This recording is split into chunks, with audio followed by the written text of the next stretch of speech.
I'm Bridget Stomberg. And I'm Lisa D. Simone. And this is Taxes for the Masses. Today's episode is on the U.S. taxation of university endowments. The Tax Cuts and Jobs Act of 2017 introduced a tax on university endowment income. In today's episode, we talk about how the tax works and why it was implemented, how some people want to change it, and generally discuss whether we think it is a good idea from a policy perspective.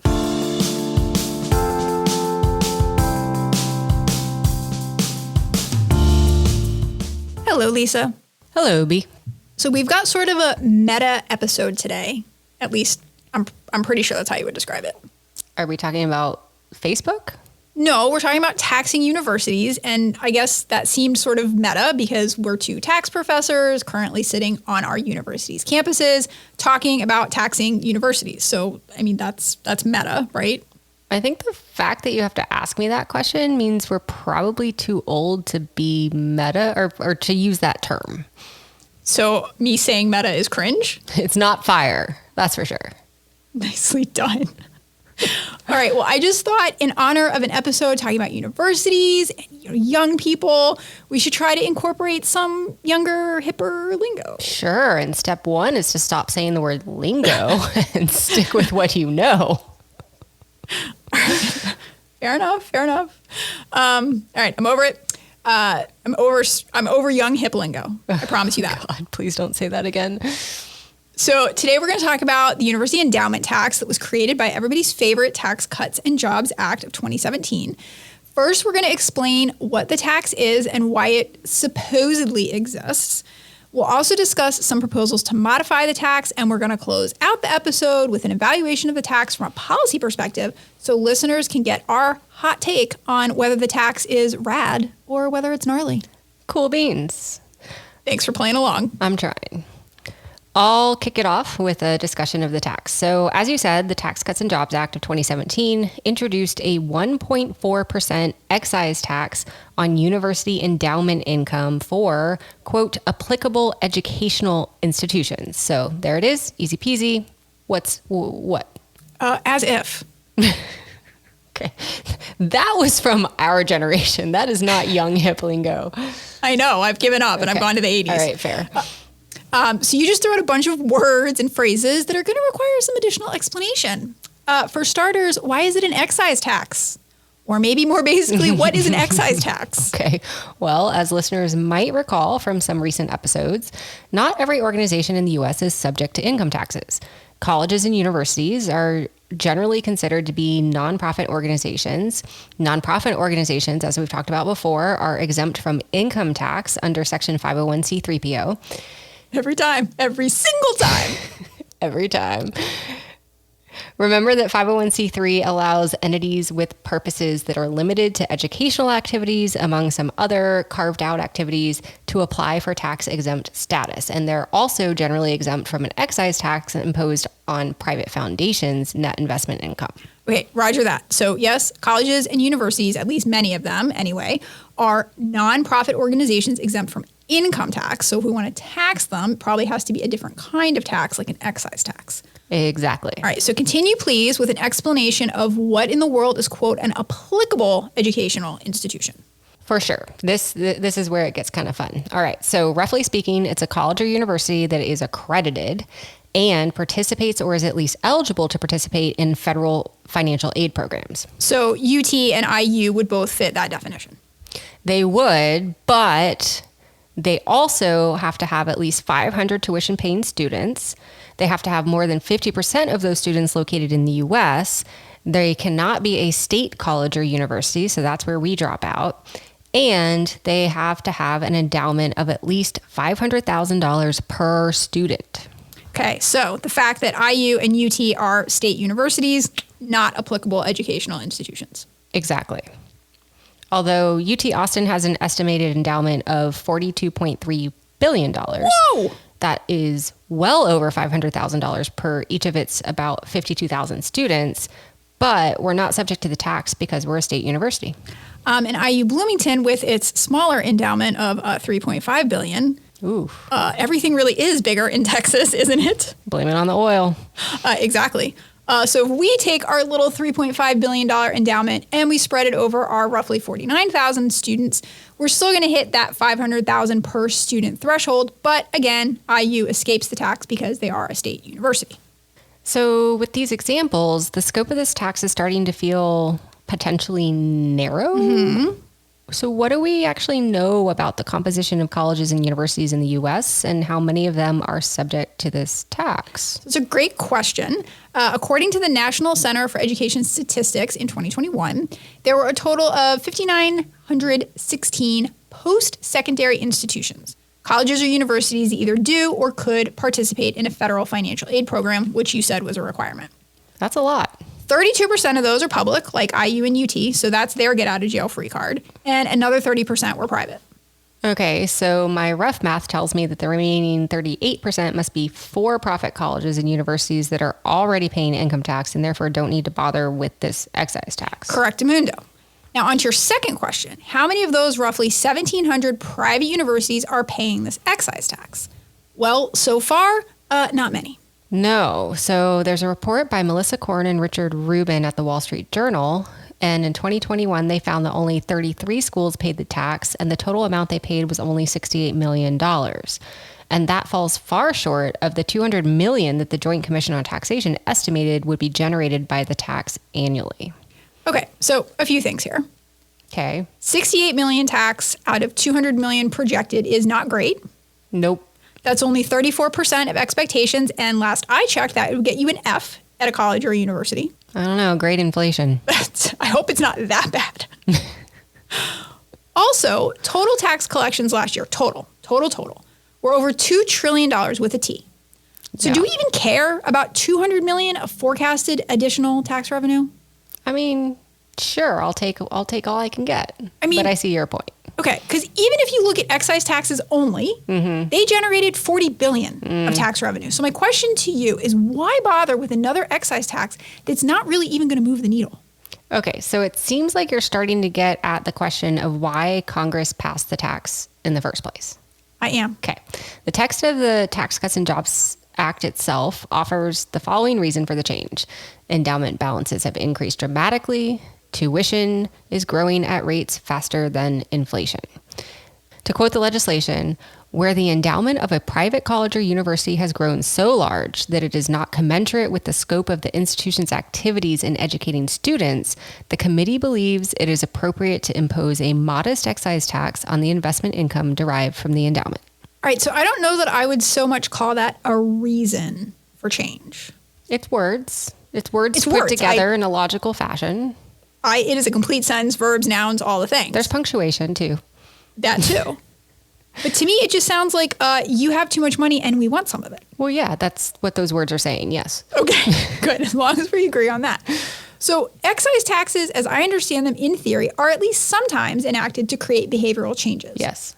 So, for example, there are excise taxes on soda and sugary beverages, gambling, cigarettes, alcohol, fuel. The idea being that if you make those products or activities more expensive with taxes, people might purchase less of them. Mm-hmm. So what behavior is this tax trying to change? Well, some argue that taxing these large endowments could prompt the private colleges and universities that have them to start using those endowments instead of holding on to them and getting taxed. So, for example, they could eat into their endowments to reduce tuition fees. They could grant more financial aid and generally help students overall reduce their amount of debt. Okay, that makes sense. So basically what you're saying is if you want to avoid the tax, you basically have to spend the money. Yep. And schools could do that either by offering more direct aid to students or providing additional spending on student support. Yes, there are also some who question whether these wealthy private schools actually fulfill their nonprofit approved mission of furthering the education of society broadly. So to understand that, you got to think back to when we talked about public charities, and the whole idea was to serve the public. Research from the Urban Institute shows that private schools with the largest endowment per student, schools like Princeton, Harvard, and Yale, and Pomona College, Peckham Hens. Indeed. They have the smallest share of students receiving Pell Grants. Pell Grants are for students with exceptional financial needs. So the students who could likely really benefit from the economic mobility that one of those fancy pants colleges could provide. So for schools in the highest decile of endowment per student, only 15% of those students receive Pell funding. That compares to 49% of students at private schools in the lowest decile of per student endowments. And so these really rich schools are least helping the public. Okay, I get that. Not great. But I do need to circle back and say that this is meta. Oh, okay. I was a Pell Grant recipient at a high endowment per student school, and they gave us Captain Crunch and frozen yogurt every night as a snack after dinner. So I would say that endowment money was very well spent. And so then why did you leave and go to Florida where they don't even give students books? Okay, maybe I've made some bogus choices, man. Bogus.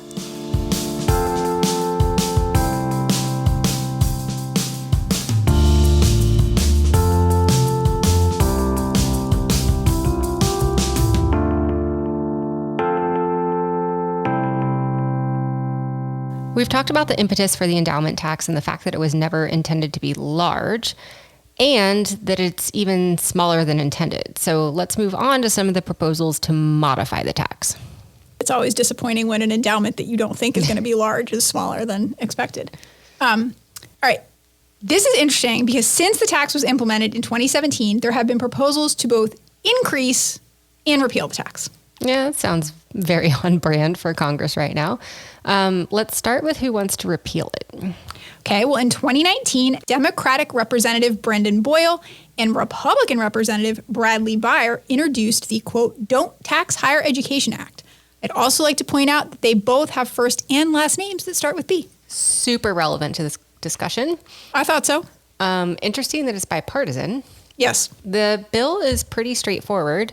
It simply would repeal the tax. Okay. That's it. Done. All right. Another proposal out there with a much better acronym is the Changing Our Learning Loans, Endowments, and Graduation Expectations Act, or spell it out, college. College. It was introduced by the other lovable Republican from Florida, Rick Scott. There are really so many lovable Republicans from Florida to choose from. Mm-hmm. It's an embarrassment of riches. Embarrassment indeed. So the College Act would require colleges to cover a certain percentage of students' tuitions, regardless of the student's income or need. The required percentage would vary with the size of the college's endowment.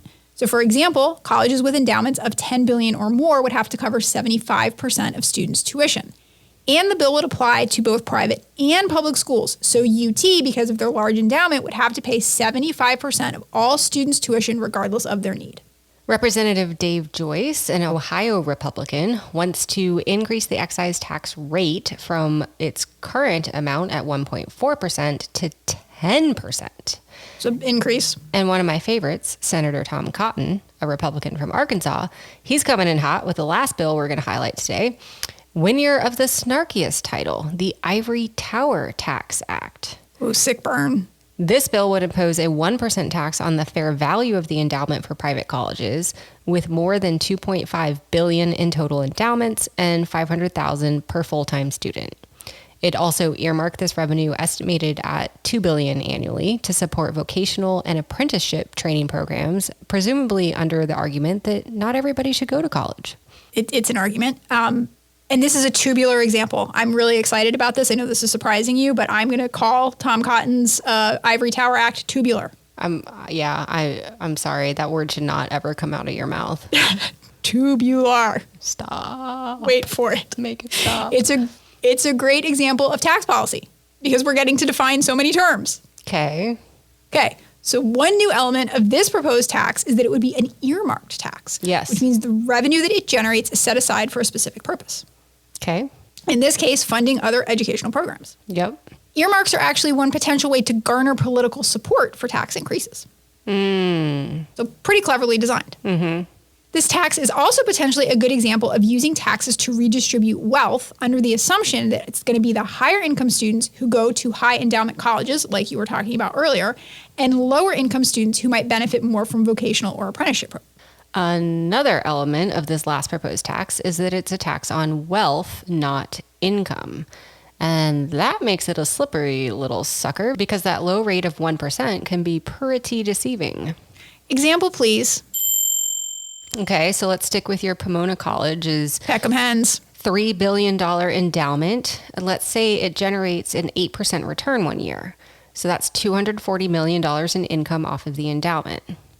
The current excise tax is 1.4% of the income, so $3.4 million. But the cotton tax would be 1% of the entire endowment. That's $30 million. So a $30 million tax on $240 million of income in the year, if it were an income tax, it would be equivalent to a 12.5% income tax rate. Okay, yep, that's deceptive. And if that cotton tax was passed in addition to the current excise tax, then the poor sage hens would owe $33.4 million in total tax on their $240 million of income, which is just shy of 14%. And let's also note for the record that the Cotton Act allows a carve out from the tax for universities with a religious mission, because religion is definitely something the government should be getting involved with, constitutionally speaking. Okay, so much for neutrality, which is another attractive aspect of tax policy. The Cotton Act would also require private schools with large endowments to spend at least 5% of their endowment to support their educational mission each year. Let's unpack that requirement. Yes, let's. And because I'm the black sheep of my family for being the only one not to attend a Claremont college, let's continue to stick with Pomona and its $3 billion endowment. If they had to spend 5% of their endowment each year on their educational mission, that's $150 million. For 1,500 students, that's $100,000 per student each year. And right now, competitive private colleges are estimated to draw only $16,100 annually per student. So this would require $84,000 more in spending per student per year. So what you're saying is that they could have better snacks than frozen yogurt and Captain Crunch. That is exactly what I'm saying, yes.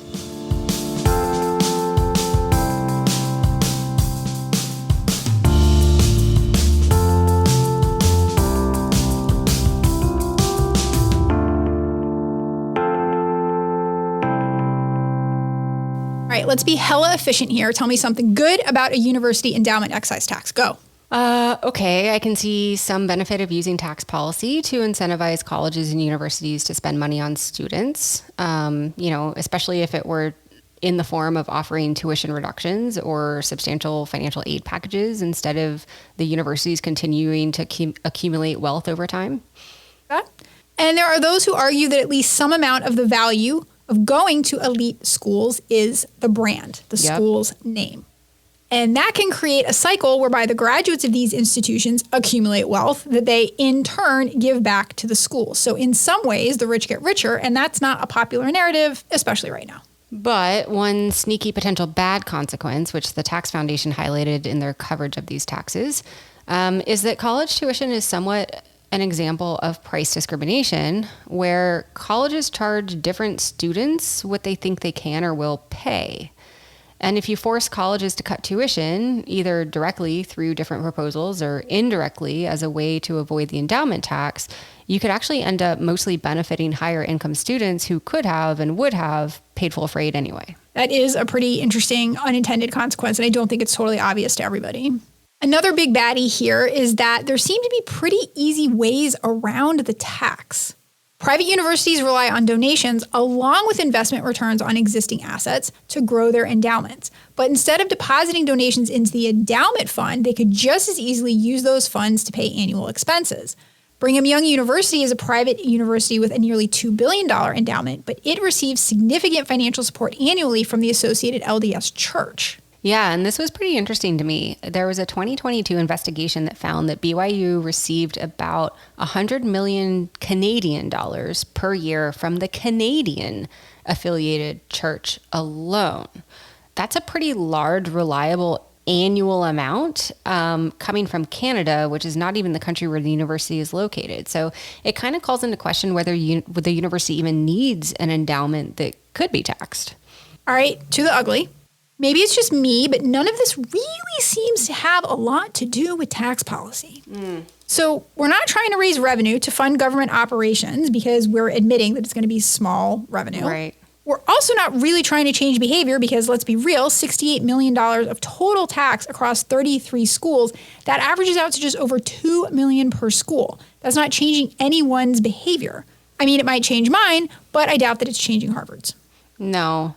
Now, to be fair, those estimates are for 2021 tax returns, which include some months of the pandemic and pretty poor market performance. But your point stands. 1.4% may be too small of a rate to really change behavior. Also, colleges earn a lot of income from sources other than their invested in endowment, which you kind of spoke to earlier. Those sources include things like royalties from university IP that is not taxed.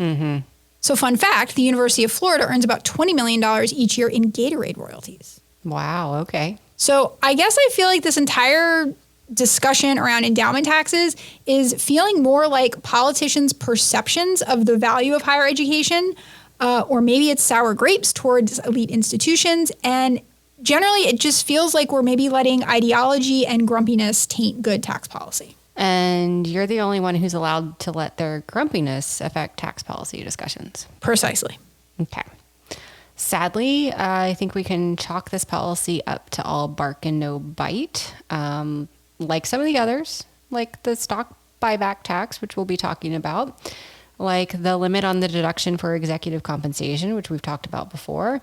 It's all like they don't actually do anything. They don't actually change behavior. It's just political talking points. You get to say that you pass something that actually isn't going to do anything at all. Yeah. So to be clear, reason number one for having a tax, raise revenue. Reason number two for having a tax, change behavior. So if you're going to create a tax that does neither of those two things, yeah, you're not doing a great job. Nope. This tax is also super targeted. Fewer than 40 colleges are subject to it right now.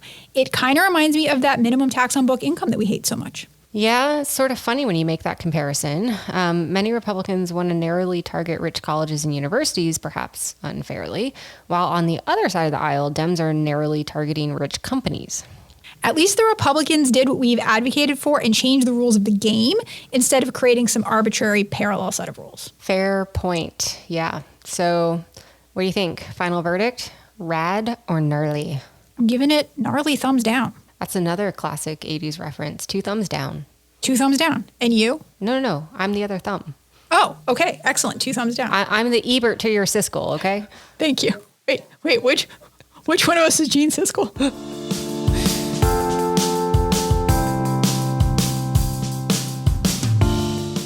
Well, that's all we have time for today. Be sure to join us for more tax nerdery on future episodes of Taxes for the Masses.